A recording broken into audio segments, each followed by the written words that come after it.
പിടിയവിലുമായി ജന്മങ്ങൾ താണ്ടി ഞാൻ വരികയായി ദ്വാരക തേടി ഗുരുവായൂർ കണ്ണനെ തേടി.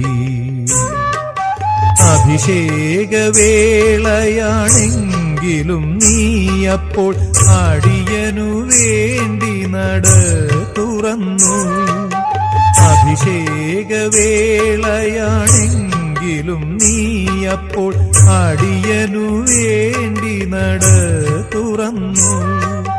1000 മണിയൊച്ചയെതിരേറ്റു എന്നെ അവിടുത്തെ കാരുണ്യമെതിരേറ്റു. അവിടുത്തെ കാരുണ്യമെതിരേറ്റു. ഒരു പിടിയവിലുമായി